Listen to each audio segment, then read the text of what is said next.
নমস্কার বন্ধুরা, সকলকে স্বাগত জানাচ্ছি। আশা করছি সবাই ভালো আছেন। আজকে আমি আপনাদের সাথে একদম অনুষ্ঠান বাড়ির স্টাইলে চানা পনিরের রেসিপি শেয়ার করছি।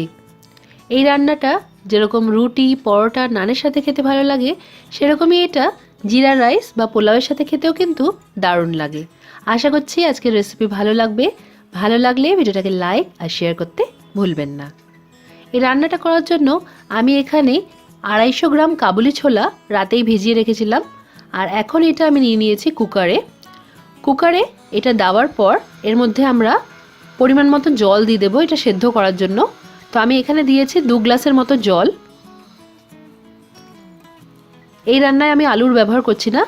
যারা এই রান্নায় আলু দিয়ে এটা করতে চান তারা একটা গোটা আলু এই সময় ছাড়িয়ে এর মধ্যে সেদ্ধ দিয়ে দেবেন। হাফ চা চামচের মতো এখানে নুন দিয়ে দিলাম, আর একটা দারচিনিকে এইভাবে ভেঙে আমি দিয়ে দিলাম। এবার কুকারের লিডটা লাগিয়ে নিয়ে আঁচটা মাঝারি করে দিয়ে আমি 3টের মতো সিটি দিয়ে নেব, আর তারপর যখন পুরোপুরি প্রেশারটা বেরিয়ে যাবে তখন আমি ঢাকাটা খুলে নিয়ে এটা আপনাদেরকে দেখিয়ে দিচ্ছি। ঠিক এইভাবে আমাদের কাবুলি ছোলাগুলোকে সেদ্ধ করতে হবে। দেখতে একদম এরকম গোটা গোটা থাকবে, অথচ এইভাবে যখন আমরা আঙুল দিয়ে টিপবো তখন একদম ভালোভাবে মিশে যাবে। এবার এই রান্নায় দেওয়ার জন্য একটা স্পেশাল মশলা তৈরি করে নেব। তার জন্য আমি এখানে একটা বাটিতে নিয়ে নিয়েছি 10টা বড় সাইজের কাজু আর 1 টেবিল চামচ পোস্ত। প্রথমে মিক্সারের গ্রাইন্ডিং জারে এইটা আমরা শুকনোভাবে গুঁড়িয়ে নেব। তারপর এর মধ্যে 2টো কাঁচা লঙ্কা, 2টো মাঝারি সাইজের এরকম কেটে রাখা টমেটো আর 1 ইঞ্চি সাইজের আদা এইভাবে টুকরো করে কেটে নিয়েছি। এইগুলোকে দিয়ে হাফ কাপের মতো জল দিয়ে ভালো করে আমরা ফাইন পেস্ট তৈরি করে নেব। আমি এখানে একটা কড়াই মাঝারি আঁচ রেখে ভালো করে গরম করে নিয়েছি। এবার এর মধ্যে প্রায় 3 টেবিল চামচের মতো আমি দিয়ে দিয়েছি সয়াবিন অয়েল। আপনারা যে কোনো পছন্দসই তেল দিয়ে বা ঘি দিয়ে এই রান্নাটা করতে পারেন।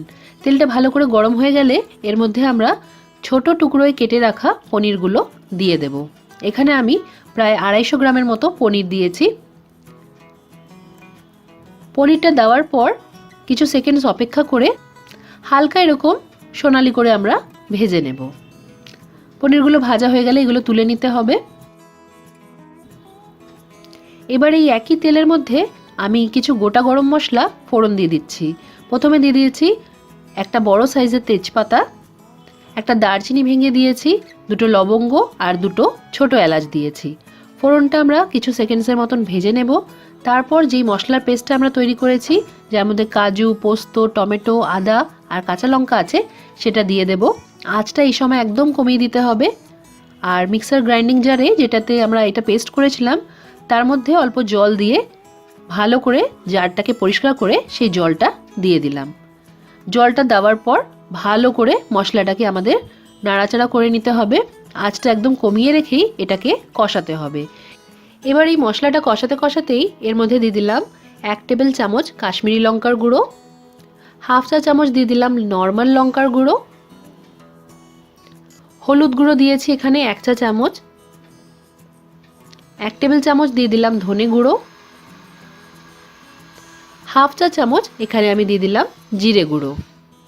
আর আঁচটা একদম কমিয়ে রেখেই আমাদের সব মশলা ভালো করে মিশিয়ে নিয়ে কষাতে হবে। এই সময় আঁচটা যদি বাড়ানো থাকে তাহলে কিন্তু যেহেতু কাজু আর পোস্ত দেওয়া আছে মশলাতে, খুব তাড়াতাড়ি কড়াইয়ের তলাতে ধরে যেতে পারে। মশলাটা মোটামুটি ভালো করেই কষানো হয়ে গেছে। এবার এর মধ্যে আন্দাজ করে আমি দিয়ে দিলাম নুন। আমি এখানে 1.5 চা চামচের মতো নুন দিয়েছি। নুনটা দেওয়ার পর একবার ভালো করে মিশিয়ে নিলাম।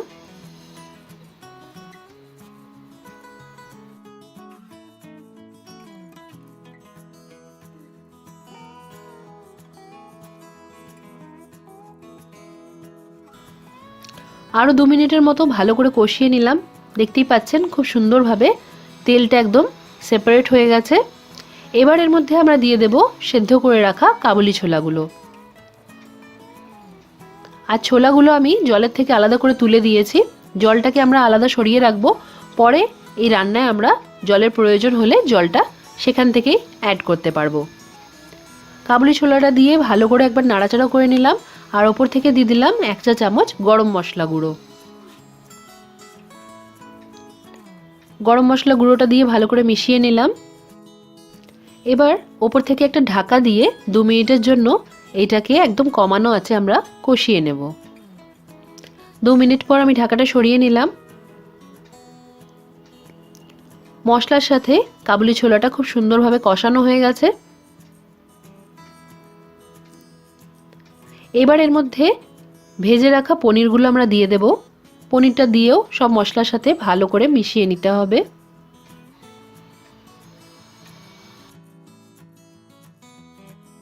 এবার এর মধ্যে আমরা জল দিয়ে দেব গ্রেভির জন্য। আমি এখানে কাবুলি ছোলাটা যেই জলে সেদ্ধ করেছিলাম সেই জলটাই ব্যবহার করেছি।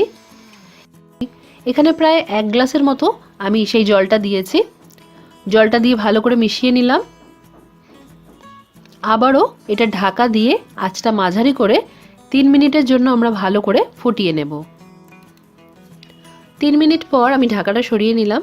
দেখতেই পাচ্ছেন কত সুন্দর চানা পনির আমাদের তৈরি হয়ে গেছে।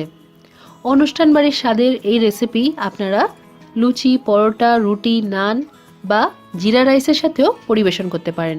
যে কোনো নিরামিষ দিনে বা ঠাকুরের ভোগের জন্যও কিন্তু এই রান্নাটা তৈরি করে নিতে পারেন। আজকের রেসিপি অবশ্যই করে ট্রাই করবেন। কমেন্ট করে জানাতে ভুলবেন না যে কেমন লাগলো।